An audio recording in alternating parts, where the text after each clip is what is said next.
আমরা অনেকেই জানতে চাই আশুরার দিবসে কি কি ঘটেছিল। আজকে আপনাদের সামনে ইনশাআল্লাহ কোরআন ও হাদিস থেকে আমরা আশুরার দিনে যে ঘটনাগুলা জানতে পারি, জানতে ইচ্ছুক, আমি প্রতিটা ঘটনা নোট করে খাতার মধ্যে লিখে আপনাদের সামনে উপস্থিত হয়েছি। আশা করি ইনশাআল্লাহ পুরো ভিডিওটি দেখবেন এবং ঘটনাবলী সমূহের যতগুলা ঘটনা আছে সকল ঘটনাটি আপনাদের সামনে সংক্ষিপ্ত আকারে সংক্ষিপ্তভাবে তুলে ধরবো ইনশাআল্লাহ। আশা করি সকলেই মনোযোগ দিয়ে শুনবেন এবং এই ঘটনাগুলা থেকে শিক্ষা নিয়ে আমল করার চেষ্টা করবেন ইনশাআল্লাহ। আমরা সকলেই জানি আশুরা অর্থ হচ্ছে 10। এই 10ই মুহররম অর্থাৎ মুহররম যে মাসটা, সেই মাসটা হচ্ছে আরবি মাসের সবচেয়ে থেকে প্রথম মাস। এই প্রথম মাসের আশুরা যে 10 নম্বর দিবসে, এই মাসের 10 নম্বর দিবসে অনেক ঘটনাবলী রয়েছে।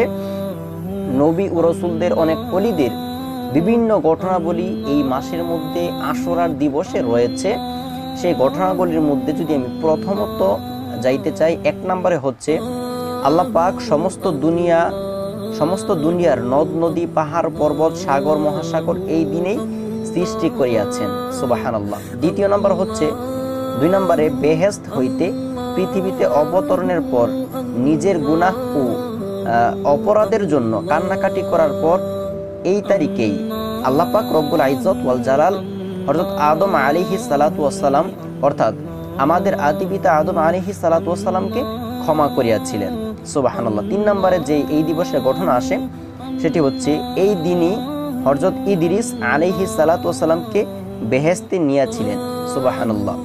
4 নম্বরে এই দিনেই হযরত নূহ আলাইহিস সালাতু ওয়াস সালাম ও তাহার অল্প সংখ্যক ঈমানদার উম্মতগণ অল্প কয়েকদিনের খোরাক নিয়া নৌকায় সওয়ার হইয়াছিলেন এবং তুফান হইতে মুক্তি লাভ করিয়াছিলেন। আল্লাহ পাক রব্বুল আলামিন এই দিনে এই কাজ করাইছিলেন।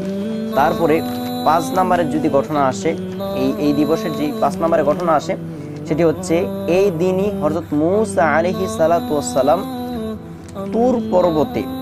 তুর পর্বতে আল্লাহর সঙ্গে কথাবার্তা বলিয়াছিলেন এবং তাওরাত কিতাব লাভ করিয়াছিলেন। 6 নম্বরে হযরত আইয়ুব আলাইহিস সালাতু ওয়াস সালাম এই দিনে রোগ হইতে মুক্তি লাভ করিয়া ধন সম্পদ ফিরা পাইয়াছিলেন, সুবহানাল্লাহ। 7 নম্বরে হযরত ইয়াকুব আলাইহিস সালাতু ওয়াস সালাম এর প্রিয় পুত্র ইউসুফ আলাইহিস সালাতু ওয়াস সালামকে বহু শোক তাপ করিবার পর এই দিনে ফিরিয়া পাইয়াছিলেন। 8 নম্বরে এই দিনই আল্লাহ পাক হযরত ইউনুস আলাইহিস সালাতু ওয়াস সালামকে মাছের পেট হইতে উদ্ধার করিয়াছিলেন। 9 নম্বর দুর্দান্ত জালেম, অতিরিক্ত পর্যায়ের নিকৃষ্ট জালেম ও নাফরমান যিনি ছিলেন তার নাম হচ্ছে ফেরাউনের কবল হইতে রক্ষা পাওয়ার জন্য আল্লাহ পাক এই দিনই বনি ইসরাইলের জন্য কুলজুম দরিয়ার রাস্তা তৈরি করিয়াছিলেন, সুবহানাল্লাহ। 10 নম্বরে এই দিনই হযরত দাউদ আলাইহিস সালাতু ওয়াস সালাম এর গুনাহ মাফ হইয়াছিল এবং এই দিনই হযরত সুলাইমান আলাইহিস সালাতু ওয়াস সালাম পূর্ণবার রাজত্ব প্রাপ্ত হইয়াছিলেন, সুবহানাল্লাহ। 11 এই দিনই হযরত ঈসা আলাইহিস সালাতু ওয়াস সালাম পৃথিবীতে আগমন করিয়াছিলেন এবং এই দিনই তাহাকে আসমানে উঠিয়ে নেওয়া হয়েছে, সুবহানাল্লাহ। 12 নম্বরে হযরত জিবরাইল আলাইহিস সালাতু ওয়াস সালাম ফেরেশতাদের সর্দার যিনি জিবরাইল আলাইহিস সালাতু ওয়াস সালাম এই তারিখে আল্লাহর রহমত নিয়া নবীজি সাল্লাল্লাহু আলাইহি সাল্লাতু ওয়াস সালাম এর নিকট প্রথম উপস্থিত হইয়াছিলেন, সুবহানাল্লাহ। 13 নম্বরে এই দিনই রাসূল সাল্লাল্লাহু আলাইহি ওয়াসাল্লাম এর প্রিয় নাতি, আমাদের সবচেয়ে থেকে এই দিবসের মর্মান্তিক যে ঘটনাটি আমাদের কলিজার মধ্যে রক্তক্ষরণ হয় সেই ঘটনাটি হচ্ছে এই দিনই ইমাম হুসাইন, নবী রাহমাতুল আলামিনের প্রিয় নাতি ইমাম হুসাইন রাদিয়াল্লাহু তাআলা আনহু এবং তার সঙ্গীগণ কারবালার জমিনের ময়দানের মধ্যে অন্যায়ের বিরুদ্ধে ইয়াজিদদের বিরুদ্ধে সংগ্রাম করে শহীদ হয়েছিলেন। তারপরে 14 নম্বরে এই দিন আল্লাহ পাক সর্বপ্রথম পৃথিবীকে সৃষ্টি করেছেন, সুবহানাল্লাহ। এই দিনই আসমান হইতে সর্বপ্রথম বৃষ্টি নাজিল হয়েছিল, সুবহানাল্লাহ। আর এই দিনই কোনো এক শুক্রবারে ইসরাফিল ফেরেশতার সিংগায় ফুৎকারে পৃথিবী ধ্বংস হইয়া যাইবে।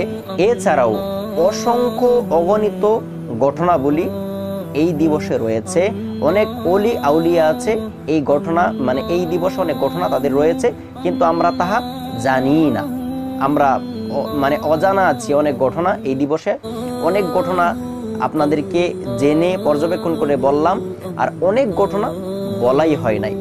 আল্লাহ পাক রব্বুল আলামিন যেন এই দিবসের এই মাসের সম্মান আল্লাহ রব্বুল আলামিন আমাদেরকে করার এবং এই ঘটনাগুলি থেকে বিভিন্ন যে ঘটনাগুলো আপনাদেরকে বর্ণনা করা হলো সংক্ষিপ্ত আকারে, সেই ঘটনাগুলো আমরা পর্যবেক্ষণ করব। পর্যবেক্ষণ করে এই ঘটনাবলীর মধ্যে অনেক শিক্ষণীয় বিষয় আমাদের রয়েছে, সেই শিক্ষণীয় বিষয় যেন আমরা শিখে তাই সেই অনুযায়ী চলতে পারি এবং অন্যকে চালাইতে পারি, সেই তৌফিক যেন আল্লাহ পাক রব্বুল আলামিন আপনাকে আমাকে দান করে। সকলে বলি আল্লাহুম্মা আমিন। ওয়া আখির দাওয়াহুম আলহামদুলিল্লাহি রাব্বিল আলামিন। আসসালামু আলাইকুম ওয়া রাহমাতুল্লাহি ওয়া বারাকাতুহু।